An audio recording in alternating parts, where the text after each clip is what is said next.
This is my class, 2019.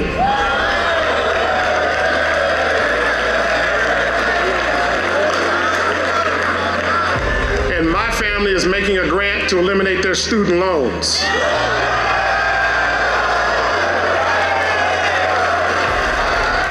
Student Freedom Initiative was birthed from Robert F. Smith, founder, chairman, and CEO of Vista Equity Partners and philanthropist, his gift to the men of Morehouse College in spring of 2019.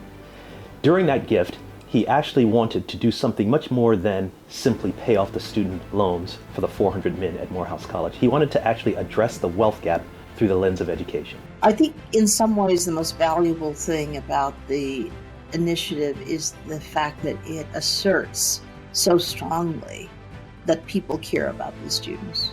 The Student Freedom Loan Agreement allowed me to graduate, and it was just a lifesaver, essentially. There's a lot of loans out there. It's right when you graduate, you have to start paying it back, or it's going to accrue even more money. And this was the best option for me, as it helped me, and it was based off income. My message to students in looking for financial ease while in college is to consider the Student Freedom Loan Agreement, because it allowed not only my aspirations and dreams just to stay, but for me to be able to obtain it without the financial burden. 8 out of every 10 of our historically Black colleges and universities exist in broadband deserts. Those are locations with limited choices for internet service providers, if they have one at all. The intent is really to make certain that the dollars that were approved as part of the infrastructure bill, the dollars allocated to the state of South Carolina, actually flow to the communities that are most adversely impacted. Cisco is pleased to have completed its first campus-wide community installation at Claflin University. Claflin and its leadership team were instrumental in helping us select them as the first HBCU for this work.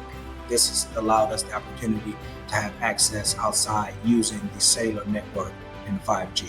So what's exciting about Student Freedom Initiative is its ability to use ingenuity, creativity, to do things outside of the norm, and at the same time be incredibly responsive to our universities.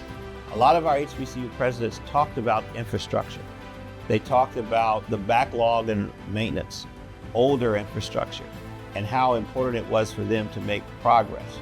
So it's a disaster, and especially Houston-Tillotson, we've lost top talent. They were excited about being at the institution, they were excited about their work, they were excited about the salary. But once they started to juxtapose the salary to cost of living, the cost of living completely ate up the salary. We were able to come up with land use agreements that brought forth a new concept of leasing your land in exchange for capital, staying away from long-term debt, and moving forward with projects. We're working with schools to do that today. That's getting after what some of our HBCU presidents have said was their number one requirement. Funding to support every one of those programs is a big deal for us, as well as the expansion into two-year schools, two-year HBCUs, and of course that includes our tribals as well as our historically Black college universities.